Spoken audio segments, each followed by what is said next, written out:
Hello, my name is Moving Cat and welcome to my 2021 Halloween event guide and overview.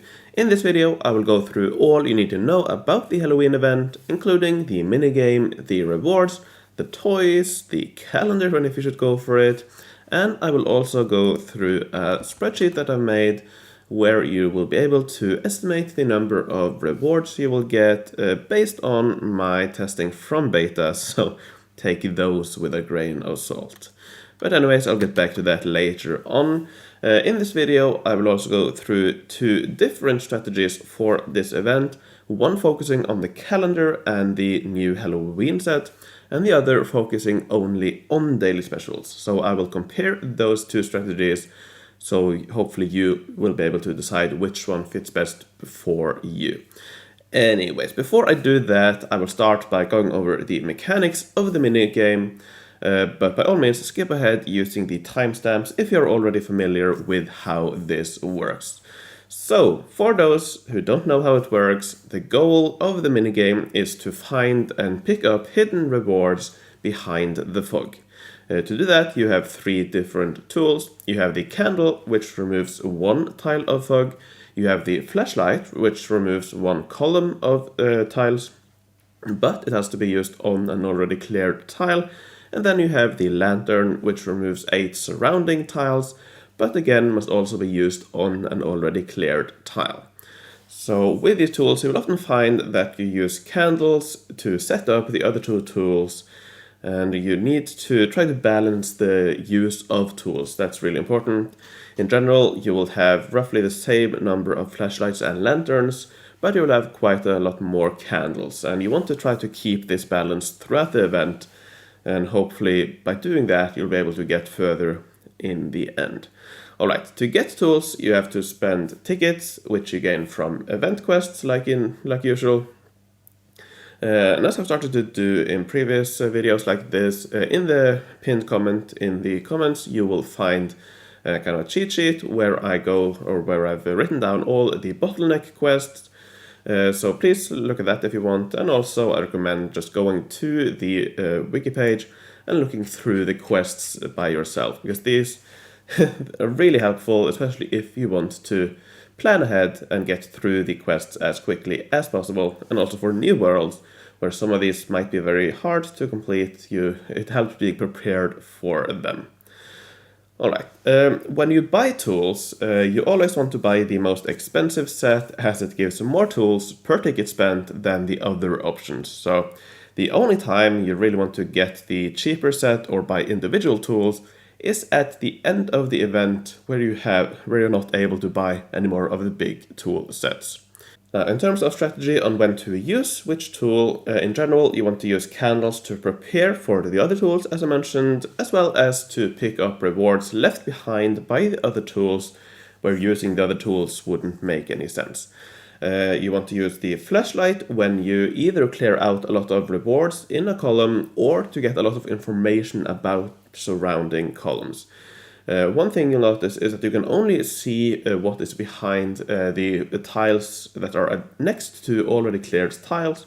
So one strategy or one way to get a lot of information is to, for example, dig 2 columns in and then use a flashlight here. This gives you a lot of information. Similarly with the lantern, you also want to use it when you have a lot of rewards close together, this time spread across multiple columns. Again, you can also use it to get a lot of information, and also it helps sometimes getting around obstacles, getting around the walls, which you cannot dig out. Now, one question I see asked from time to time is if you should clear out all of the fog tiles, and the answer here is a definite no. There is no reason to clear out all the tiles. Your focus should be on clearing out the rewards or reveal as much information as possible. If this leaves a lot of tiles untouched somewhere else on the map, that doesn't matter, as long as you choose efficient options each time. Now, when it comes to rewards from the minigame, from the map, there are a lot of different types. First of all, you have the light bulbs, which helps you getting the grand prize. Every 20 light bulbs give you one grand prize, and from these grand prizes, like usual, you get the new building, and in this case, you have the new Horror Circus Set, or Halloween Set as I like to call it, because that's easier for me to pronounce. Anyways, I will go through this set in more detail in an upcoming video, where I'll go through different layouts and all of that.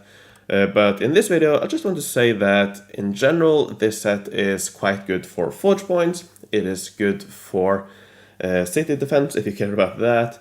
It has some interesting goods designs, but when it comes to attack, for example, this is not a good building. So if, like me, you want to go for attack, then you need to focus on daily specials instead.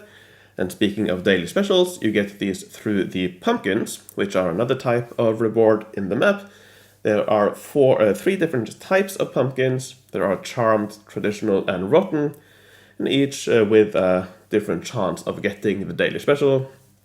In general, though, the rotten, which are the worst, will spawn more often than the traditional and charmed. So for attackers, there are quite a few different daily specials you might want to go for. One example is the Abandoned Asylum. It's a really nice building, quite big, gives a lot of attack. You also have the Botanical Rotunda, which I think is a good option on New Worlds for short-term boost. So I'm probably going to go for this on my New World because I want a lot of attack quickly.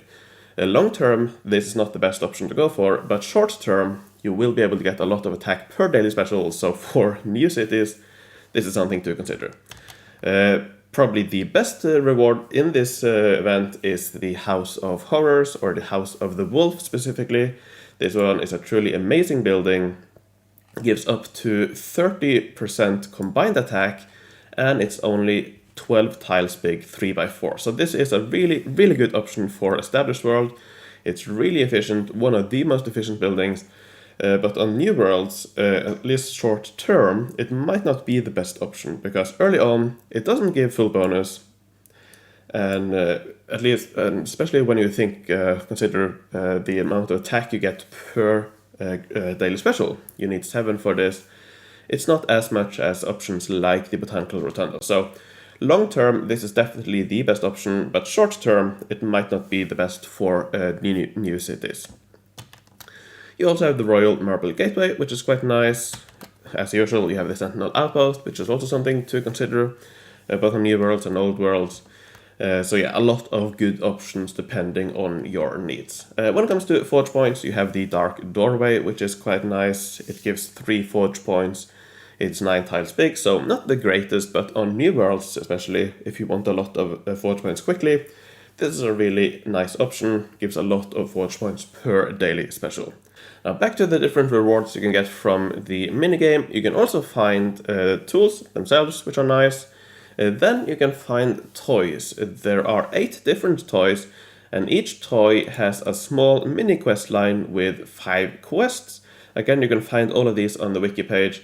You get 5 tickets for each of the first 4 quests, and then the final quest gives a certain reward. For example, here, Fragments of a Graveyard Kit, Mass Supply, Scarecrow, Haunted House. So some of these, most of these not that great, but some of them are also quite nice. So yeah, definitely interesting. And you do want to do these, at least on Established World, where these quests are easy, because the tickets you get are very nice. And also, if you complete one of each unique toy, you get a collector's reward. This reward gives you, first of all, an avatar, if you're interested in that, but it gives you a lot of tools you can use. It gives you 30 candles and 10 each of lanterns and flashlights. This is a little bit over 500 tickets worth of tools, so very valuable. So if you're lucky enough to get 8 unique toys, you really want to do those, to complete all of those. Now sadly, you're not guaranteed to get all unique toys, but if you do, you really want to do it. And if you get more than, if you complete more than one set, so if you're able to gather 8 unique toys a second time, you will still get all the tools you get. You won't get another avatar, but you will get the tools. So getting a lot of toy sets, if you're able to do that, really will give you a lot of tools to play with. Now, another reward you can get from the minigame is avatars, icons, perhaps not too interesting. But then finally you have stickers and sticker pieces for the calendar. And I'm sure a lot of you wonder how the calendar works, if it is possible to complete it, and if you should go for it. So let's quickly go over that. The quick answer is yes, you can definitely complete the calendar if you want, and the reason why you'd want to complete the calendar is to get as many pieces of the new Halloween set as possible. This will come at the expense of daily specials though, so my personal recommendation is that you don't go for it. My recommendation is that you focus on daily specials, but before I get into that, let's quickly go through the calendar and the first strategy I mentioned earlier on in this video, where you focus on the calendar and the new Halloween set and the grand prizes. So with this strategy, you go for light bulbs to get the grand prizes, and you also go for stickers for the calendar. So how does that work? Well, the calendar here has 21 days, 21 slots. Each slot gives a small reward, and in order to get that reward, you need to pick up a daily sticker on that day. So on that specific day, you need to find a sticker in the minigame, which means you have to play not every day, but most of the days. And this is one of the reasons why this is worse for daily specials, because it forces you to spend currency or tools when the daily specials you want are not available. But you don't have to do all the days, because there are some more ways to get these stickers. In addition to the daily stickers you get from the minigame, you can also find sticker pieces. One way is through the daily challenges, where you get one of the options you get from the daily challenge will give you one sticker piece. And with 5 of these pieces you can craft a joker, which you can use on any day you might have missed.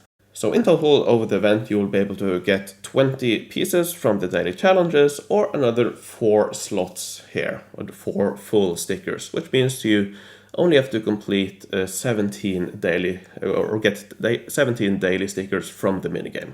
Now another thing, after you have picked up the daily sticker on a day, if you find a subsequent sticker, that will become a sticker piece instead. So another way to build up these pieces is to get them through the minigame.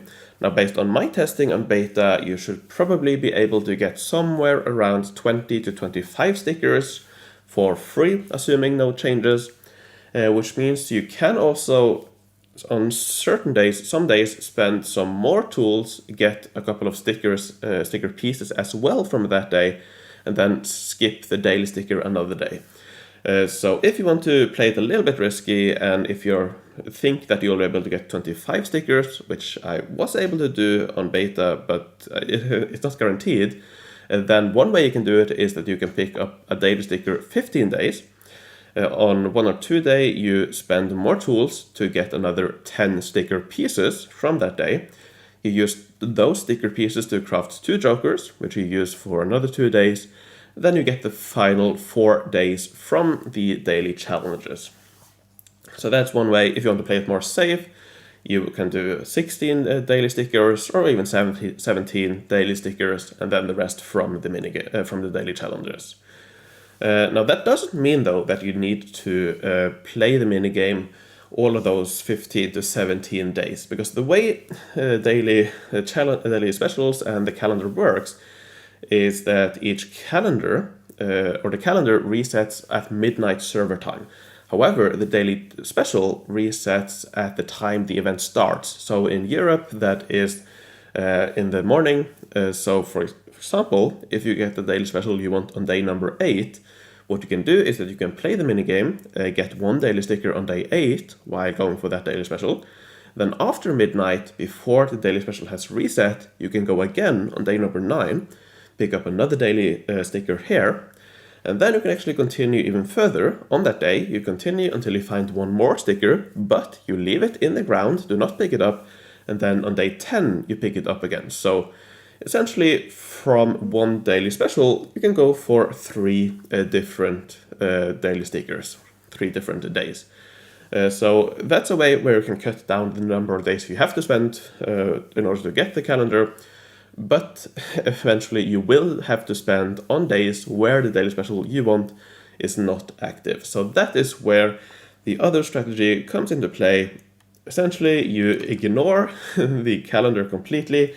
You also ignore the light bulbs, and you go all out for pumpkins. And this is where I like to go over this spreadsheet I've made, going over or estimating the number of rewards you can get with these two different strategies. So in this spreadsheet here, I have the two different strategies. Here, going for all rewards, it does what it says. You go for light bulbs, you go for pumpkins, you go for toys, you go for stickers, you go for tools, you go for everything. This one on the other side, going for pumpkins, you don't go for light bulbs, so you will get fewer grand prizes. You don't go for stickers, so you will not complete the calendar.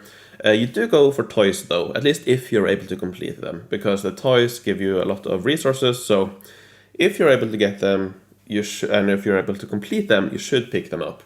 And of course you also go for tools if they are easy to get, because yeah, going for the tools, you can always reuse them, so that's nice.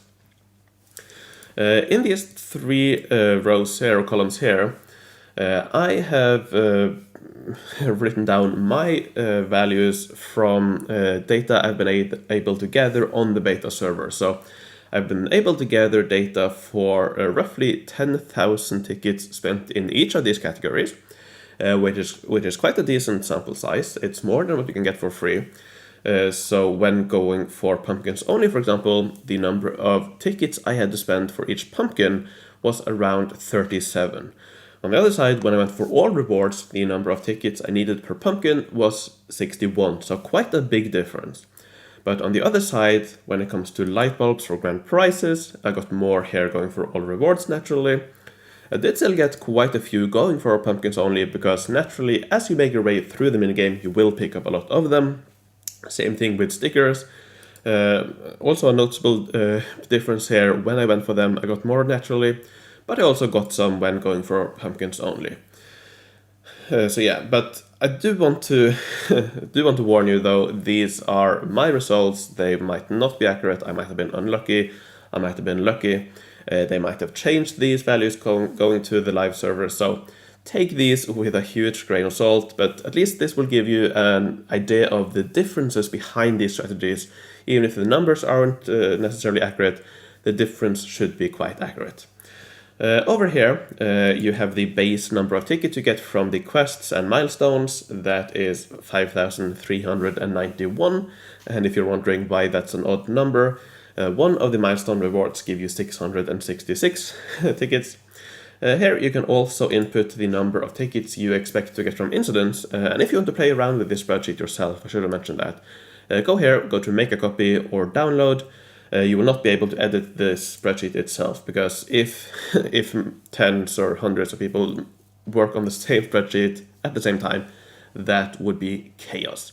So yeah, download or make a copy of the spreadsheet.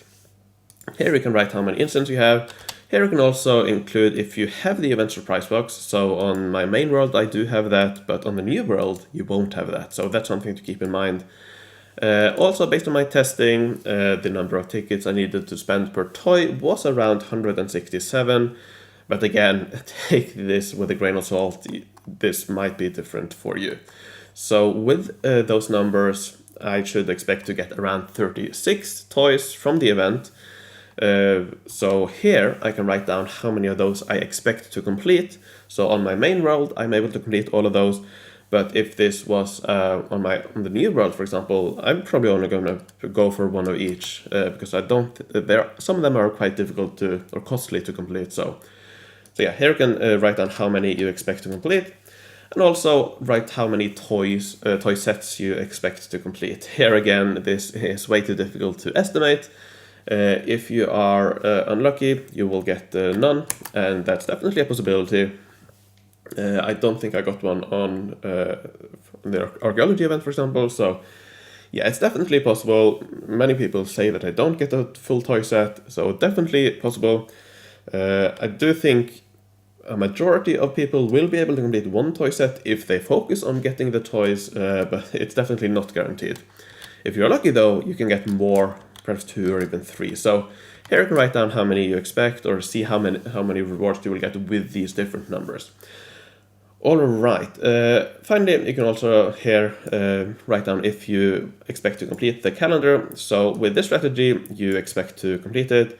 With this one, you don't. And with all of that out of the way, let's look at the results for these strategies. So first of all, when it comes to pumpkins, you will get around 180 based on my numbers, going for pumpkins only. But if you go for all rewards, that's going to drop down quite a lot to around 110. So there's a really big difference here in the number of pumpkins you will be able to get. And that translates directly to the number of daily specials. So when going on it for pumpkins, the average or expected average based on my numbers is around 12 daily specials, which is really interesting, really nice. A lot more than based on my personal experience, but in previous events, I've been going for all rewards. Because in previous events, the main reward has been quite nice. But in this, I'm going to go for this, and hopefully these numbers will play out, and hopefully I will be able to get a lot of daily specials. So yeah, when going for all rewards, here you can see that this is all the way down to 7 daily specials or something like that. Now down below here you can see the distribution, probability distribution, the binomial distribution. Essentially what this means is that you have a certain chance of getting each of these number of daily specials. And up here I've added a thing where you can see your chance of getting 10 or more daily specials. So with this strategy you have a 78% chance of getting 10 or more. It doesn't mean you're guaranteed to get 10 or more, but that's the chance of getting 10 or more. But yeah, you're very, very likely to get at least 7 or more. But again, it's not guaranteed. 4% might not sound too much, but that is 4 in 100. So I know 4 out of your guildmates will get less than 7 going for this strategy. So yes, it's a lot less likely, but it's not unheard of. You might also be on the other side, be very lucky and get, I don't know, 20. I wouldn't expect it, but again, 2%, that is 1 or 2 out of your guildmates, so yeah. But most likely, if these numbers are accurate, you will get around 12 going for pumpkins only. But if you go for all rewards, you're probably going to be around 7 to 8 rewards, perhaps even lower. So here you can play around with this if you want in your in the spreadsheet, if you want to download it. The other thing that is worth looking at is the number of grand prizes and Halloween set pieces you will get. You will get a Halloween set every odd grand prize. So here you will only get up to, or grand prize number 11 will give you one, but you will probably not reach grand prize number 13 for another one. So with this strategy, if you don't get the calendar, which you won't get, if you have the surprise box, you will get around 9 circus Halloween sets pieces. If you don't have the surprise box, that goes down to 8. On the other side, if you go for this strategy, going for all the rewards, the calendar and so on, you will probably get 12 if you don't have the surprise box, or 13 if you do have the surprise box. So here is the big difference. This strategy here, you get a lot more grand prizes, a lot more circus sets. So if that's something you want, then you should probably go for this strategy. If, on the other hand, you don't care about the Halloween set, if you want a lot of daily specials instead, then you should definitely go for this strategy. So that's the big difference between the strategies. And here again, stickers. I was able to, or when I went for all pumpkins, I didn't actually pick up that much fewer stickers. But here, because you do spend all your tools on, I don't know, 1 or 2 days, most of these will be sticker pieces, so you will definitely not be able to complete the calendar. But you will be able to, if you go to the wiki, I think they will include a list of what the rewards you get for each slot in the calendar. So with these stickers, towards the end of the event, you'll be able to get the 2 or 3 or 4 rewards out of the calendar that are most helpful for you.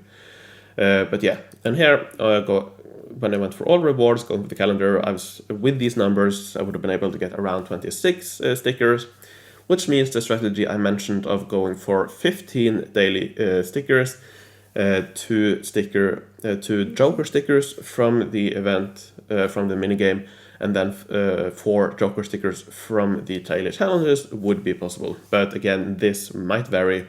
You might be more lucky, less lucky, they might have changed the numbers, and so on.